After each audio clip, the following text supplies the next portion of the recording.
Hey guys, Fozzie here.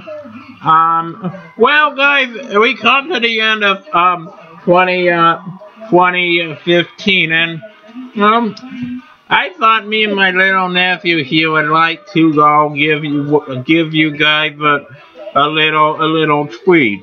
I compiled the best of 2015. Enjoy it, guys, and Happy New Year. Call the help hotline right now for details, toll free. Hello friends, this is Fozzie here, and welcome to the fourth edition of Shows with Fozzie. I forget it and stuff, but well, today I'm gonna take a break and talk about something else like that bothers me. If I went out today, I got the finger by a bunch of people bother me. He then becomes a vegetable, and like this guy known as the Chief and stuff, kills him with a pillow to end his suffering and stuff, and that's the end. I thought it was kind of a stupid thing, but like on to the series. I thought, what if someone's in a coma, but instead it is Randall McMurtry and stuff. Like the lobotomy they gave him didn't take, and instead put him in a coma and stuff. So like in this case scenario, all the villains such as like Poison Ivy. Anyway, the show reveals to be a book by Roseanne and stuff, say that Dan didn't survive the heart attack. That is not the case. No. For this one, what it was this. Dan realized that he made a mistake with what happened with Roseanne, and the fact that he didn't actually do anything to the North, he couldn't accept that she would leave him and stuff. So, in his mind, he wrote off that, like, his family pretty much never existed and stuff, and that they were all figments of his wife's imagination. He said that notably in the Adam Sandler movies is that one movie where he played the deliverer, I think, in Big Daddy. And while he isn't a total jerk, I think, he's always trying to be on top, I think. Or like he could represent like the one we think is Slugworth, who was trying to steal the business, I think, all the time. The problem with that one would be, for that to work, would be like Slugworth turns out to be a good guy, and the first one working for number 2 on something doesn't make it a sequel. If anything, I could believe it was more a sequel to the cartoon. And then it's so sad because you really come close to the dog. Like, I mean, like, I got a dog. I really love my dog, and I would be upset when something happened. And it looks like things. In any case, I think like that worked because like they made it a classic movie, and like it almost wouldn't seem the same if it had twins. Like Eddie Murphy, he didn't want to do. He was too busy with the father to do Mulan 2, so they got somebody who did a really good job. It's a great film, I think, right? I could say that film probably likely wouldn't go out of style, I think, for the next 80 years. Mork and Mindy, he won another Golden Globe in 1988 for Good Morning Vietnam. He won a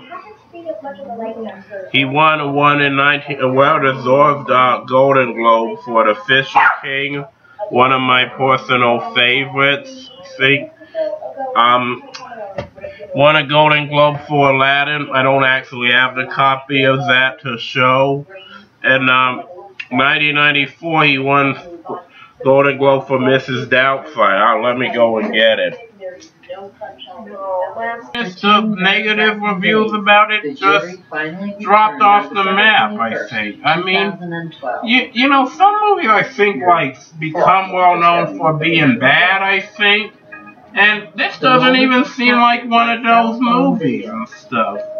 I mean, I don't know what happened to it and stuff. So that's what Glenn would represent Angel in this case. Although Glenn's not gay, and I'm guessing Angel is stuff, crashed his ship and went to Tim's place because he knew he'd give him shelter, I think. That's why Tim misses is this character named Corby who had a crush on Dorothy J. Well, I thought, what if when the family was leaving, he couldn't take it anymore and accept that Dorothy Jane wasn't gonna be his anymore, so he jumped off the roof to commit suicide. When he did, he only got as far as being in a coma because he shot Chucky Lee and Mary. Yeah, Peter Dinklage actually doesn't watch Game of Thrones. You know why he doesn't watch Game of Thrones? He doesn't have HBO. He doesn't have HBO, and he doesn't want to pay for it. And I kind of agree. I mean, but give him a damn subscription. I mean, like, he makes you're so popular. Where Lewis opened his house up as a hotel. It was a pretty good episode. They had this one character named Beans, who was a pretty funny character, like who was like the odd man out. Given this other guy that Uncle Albert is Mr. Dawes' brother. When Dawes had a second son, he named him in honor of his brother Albert, or Bort for short. This is also why Mary Poppins knows him as Uncle Albert. He's not her uncle. If he was, why would Bort just be in the house waiting when Mary gets him? Together now and try to take down Snowplow Man, and it's a really good way. Like, that's kind of the two stories together, but in a way it's not. I mean, on one hand you root for Natalie, and on the other hand I think like you're really interested in the story about Snowplow Man. Okay, the third story is oh wait, you know what, I'm sorry, there are actually 5 stories to this, sorry. The third story is this kid named Hal has a crush on this girl named Claire and is trying to do anything to impress her, like from digging her a giant well in the snow. Where Wednesday and Pugsley go off to camp, and that was really hilarious. Like, the summer camp, like most kids would be accepted, like Wednesday and Pugsley were really like these really scary kids who didn't play by their own rules, and like it was so funny, like the stuff that they went through and that. It was a good part. Then the part was Morticia Gomez gave birth to a mustache boy named Peelboard, and then he starts turning normal and boys and girls of every age, how you like to hear something strange?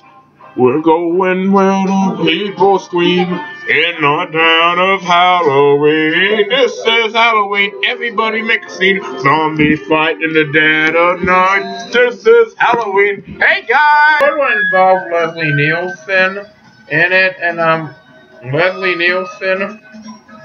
It was great. Leslie Nielsen is a psychopath, and he does a really good job playing one too. But you know, even for an episode that really made me mad, it was still good. I mean, I watched it years later, and I find I like it. Well, this episode, it was anyway, Homer throws Bart out instead of the radioactive man, and then Bart grows a robot body. And when he comes back, they're like, there's one scene, although they don't show anything, where Abby gets into bed naked with Owen. They don't show anything, but it really irritates me out of time. There's also like this one scene at the end also was pretty crazy. Like, I don't know, I don't agree with that thing. So, well, I hate it. I gotta recommend it because it still, I think, was pretty awesome. Batman has a rat going through the heating ducts, right? Then somebody, I'm thinking Gene, because he's really weird and has a knack for this stuff. I'm thinking that Gene could be the one in this episode to find a dead rat, and then he makes believe in keeping it alive because they want to go to the Halloween carnival, and like but like Bob wants them to work, but they have to shut down the restaurant because of the restaurant. Was born on July 10th, 1926. Now originally he started it off on this show called 54. Where Are You? And that's a pretty good show, except like once you've seen it, it's the fact like that she was like such a good mother. Like despite being like a really scary looking creature. I also really get the feeling that she was a really nice lady from like just the attitude like she had with Fred and Alan Butch. She really I never actually seen a reunion. Hey guys, Uncle Fester here, and welcome to a special edition of Fozzie at Home. But Fozzie is off tonight, but today's Fester will take over. Now, Fozzie promised you guys a tribute to Al Lewis over on the Evo. And when we walk together, it's such a sight to see. The road is beautiful when we live in Harbor Bay.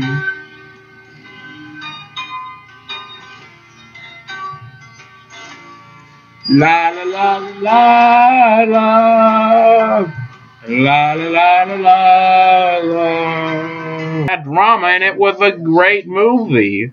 I mean, Lost in Translation, though I hadn't seen, was a drama, but even the funny elements were good.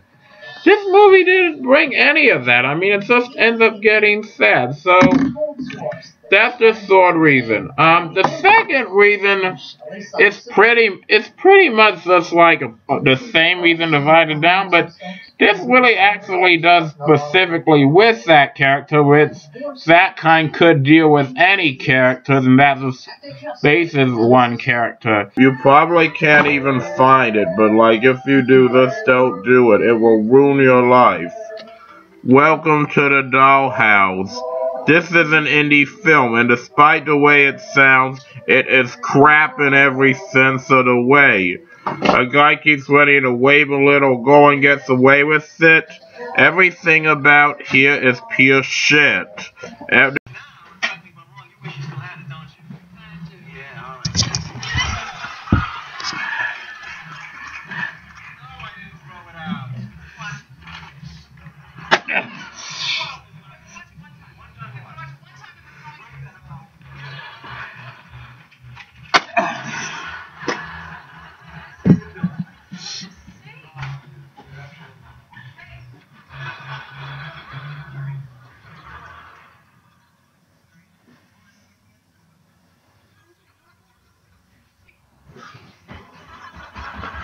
My favorite movie of all time, The Lorax.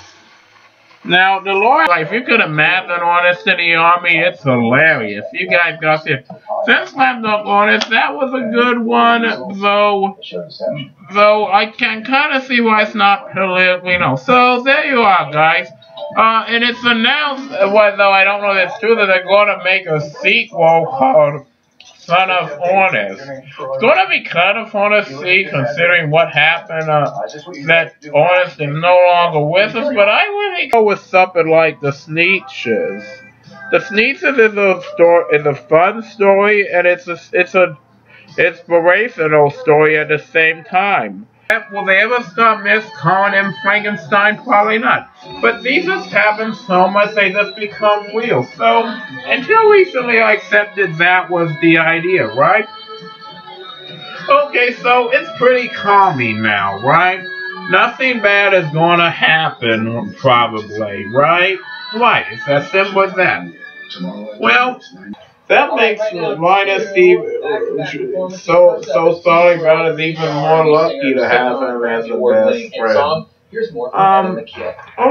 so the second one is like this one. And I watch that every time I know it's gonna be on, right?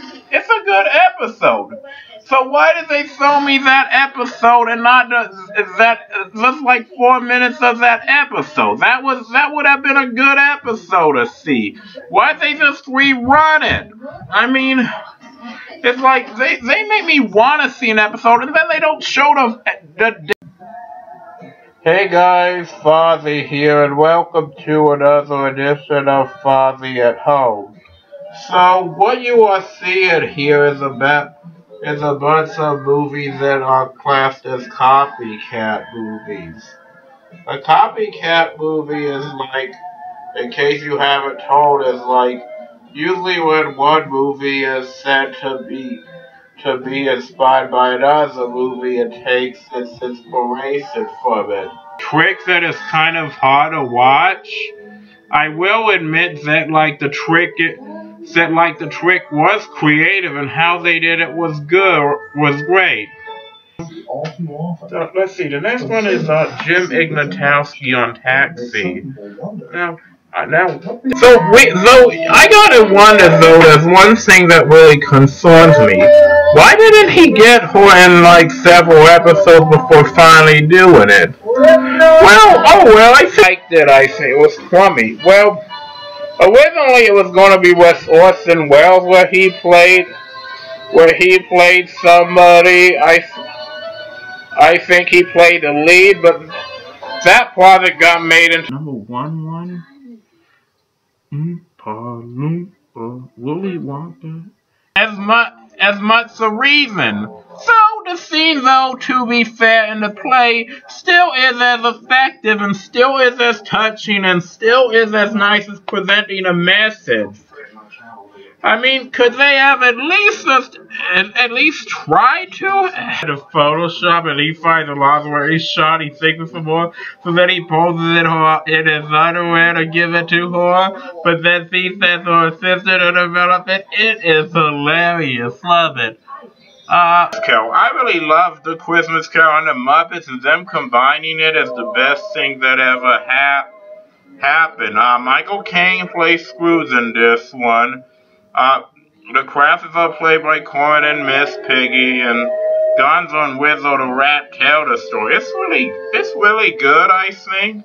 I mean, I know it's really good, I think. And I really enjoy this whenever. Well, it's going to contain kind of a spoiler, so I'm not going to say why, but I'm just going to say that, I think this is one of those things where, once the guy learned his lesson, I think a lot of stuff that kept happening really just was unnecessary. Regardless, it's a good. So, thank you guys. Merry Christmas. And remember, guys, it's Christmas is best spent with the ones you love. So, thank you. Have a happy holiday.